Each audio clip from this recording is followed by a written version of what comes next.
Well, a couple things about me. I kind of grew up in a real estate household. My mom has been in the mortgage industry for about 40 years now. So I can remember being in the office. It was actually downtown Phoenix, Transamerica Mortgage. She'd be doing deals. I'd be using highlighters and paper clips and making a mess for her. But so it's kind of been, I've been around it my whole life. I've had my license since 2007, did non-traditional investment real estate prior to that. And then I figured when things started to really tank, I thought to myself, I said, self, if I can get my license and make something work in this, then like Frank Sinatra said, right? If I can survive here, I can survive anywhere. So went ahead and got my license, and it was a lot of just referral stuff prior to a couple of years ago.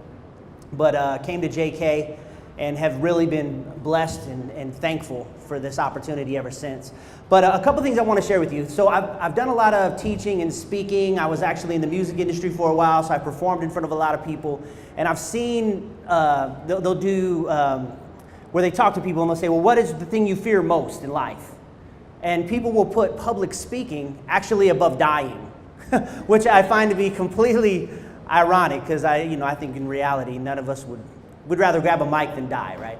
But some of the things I've learned through that time are some things I want to share with you guys. If you're ever in, this will help you in your negotiations. It'll help you, if you're single and you're looking for that special someone in your life still. A couple things that I've taken with me that I hold near and dear to my heart. And you can just remember these things. Whenever you're facing an audience, whenever you're facing a crowd, you're looking into that person's eyes across the table, or you're looking at a bunch of eyes sitting at you, staring at you. Two things to keep in mind. No person, not a single one of them, in the history of time up until the earth decides to call it good, every one of these people have two same things in common. Write this down. They wake up with funky breath, and they all have had explosive diarrhea at some point in their life. Facts, right? Truly facts. So no matter how handsome or beautiful or rich or are important and regal and royal, right? This will help you when you get that listing appointment with Bill Gates. You can remember that. If he's lactose intolerant, then you know what the deal is, right? It's true. So, but just some things to kind of help in life, and that's what I kind of want to bring to you today. It's just a blueprint for success. Some things that I've used that have kind of helped me transition in my life. And one of the first things with that transition that I would say is of the utmost importance is to know where it is you want to go. You've got to have a direction. You've got to know where it is that you want to go to. And the more specific you can be, the better. If somebody tells me they want to go on vacation, what's the next question that I'm going to ask them? Where do you want to go? Then they say to me, well, David, I'd like to go to California. Where in California? They say to me, San Diego. I said, where in San Diego? Right? The more specific that you can get with your plan, the more ideally you will be able to arrive at your destination. If I have an address, I can plug that into my GPS and I can get to where it is I want to go. Now, a part of that consideration too, and there's 3 A's that I'm going to bring up to you in my short period of time. I'm used to having about 45 minutes to an hour, so I'll try to keep it brief. But the first part of that A that I think is of the utmost importance of knowing where I want to go is the word abundance. You have got to know that regardless of how ornate and grandiose and phenomenal you may think your plan is, it is possible. This world is based on abundance.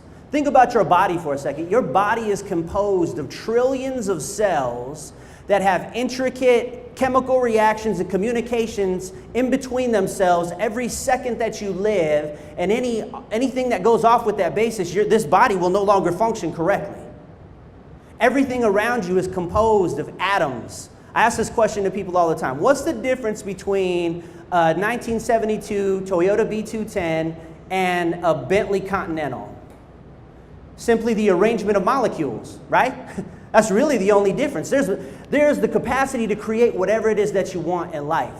And in real estate, sometimes that mindset of competitiveness or that mindset of lack can creep in when you look at your plan. And you could say, well, I don't know if maybe I'm not the person that could do this many deals or help this person of this stratus, or whatever the limiting thought is that's keeping you from having an expansive view of where it is that you want to go, you've got to keep in mind the abundance around you. I want to share with you a story. So there was a great ruler back in ancient times, and one of the status symbols of those times was the types of plates and cutlery that you would use at the table.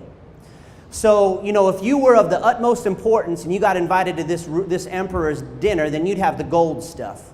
Then it would be the silver, and then it would be the copper. Well, one day this guy shows up, and he's got this metallurgy that no one has seen before. No one's seen this alloy before.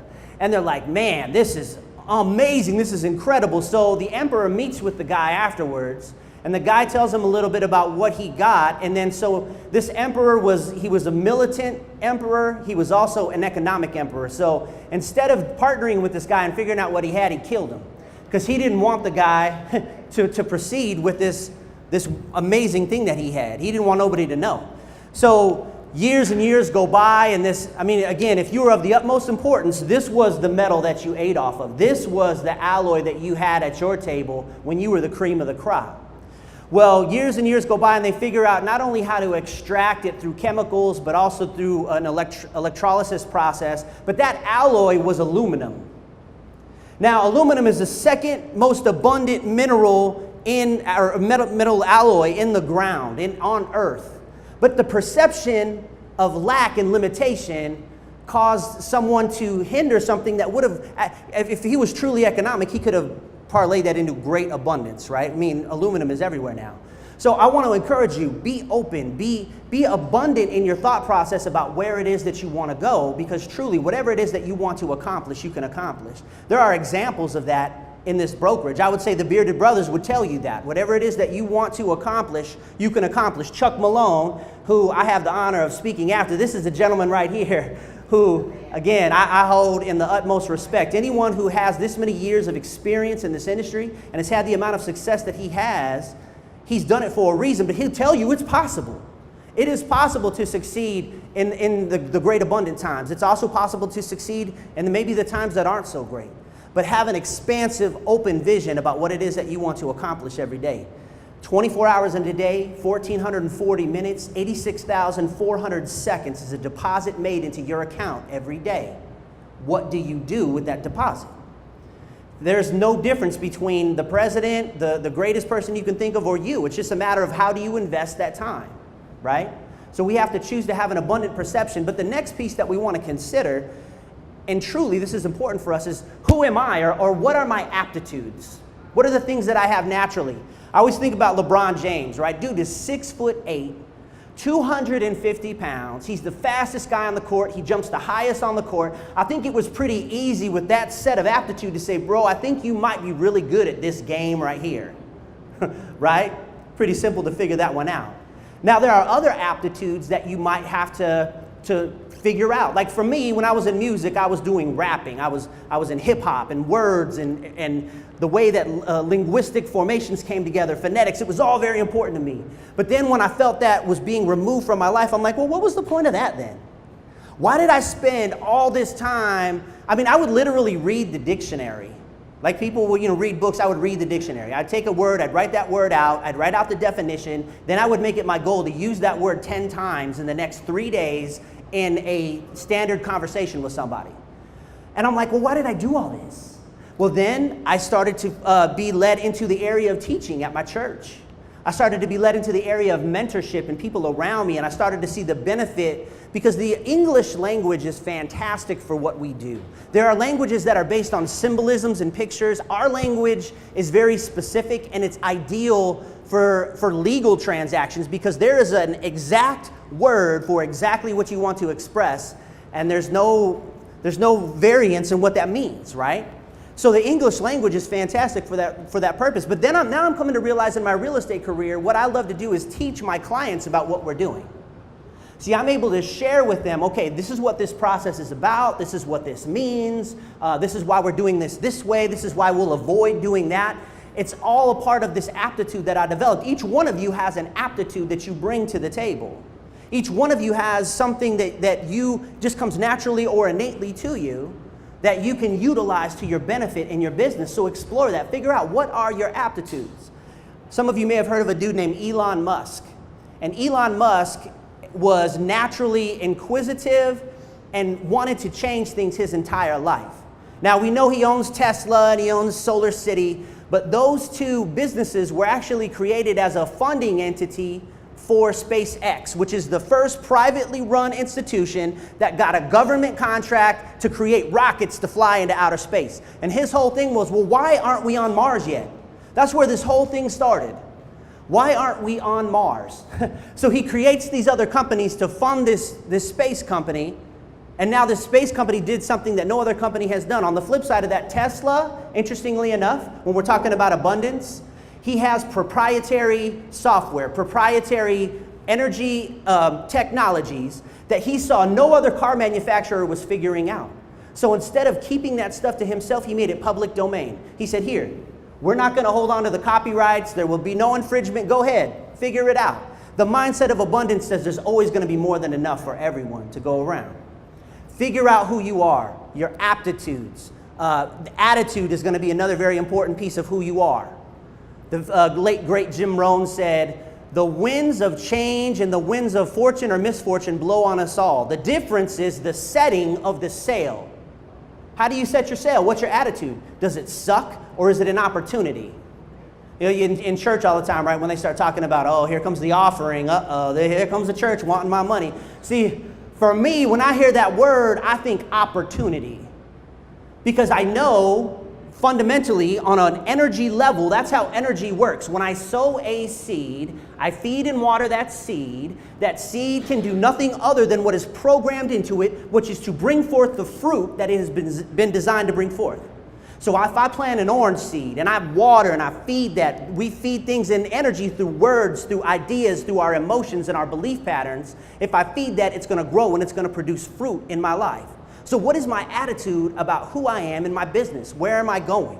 What is my attitude about the environment around me? I would encourage you, if you find areas of your environment that are detrimental to you staying positive and keeping your sail set to your destination, you may want to change or eliminate that area of your environment. That could be people, that could be locations, that could be all kinds of different things. But it becomes incumbent upon us to be very, very focused on who we are. Learn who you are, figure that out. Because that's going to be key to your destiny. That's going to be key to your direction in life and what it is that you want to accomplish. Now, last but not least, I want to remind you to figure out what it is that you have to work with. Everyone has an abundance of things to work with, and that plays in also with who you are. So take your attitude, take your attributes and the things that you have around you and begin to mold and shape them to your business. Now, again, you can see that throughout, like when they go through the top 10, you're going to see agents who started to figure that out, whether it's through them being a team, whether it's through their individual marketing. Chuck knows who he is, right? And that's why he's able to express himself the way he does and present his business the way he does. But I will also say this, you're sitting in an office right now, you're a part of a company with two people who have fulfilled this process to a great degree. Because if you don't know the background of JK, Jason and Kayla found abundance during the worst time in real estate. They figured it out. They knew who they were, they knew what they had to work with, and they knew where they wanted to go. They took those three things, they applied them to the environment that they had, and now we are sitting in some of the fruit of that willingness to dig deep and push, even when things seem difficult. That's all I got for you. I appreciate you guys. God bless you. Bless your businesses.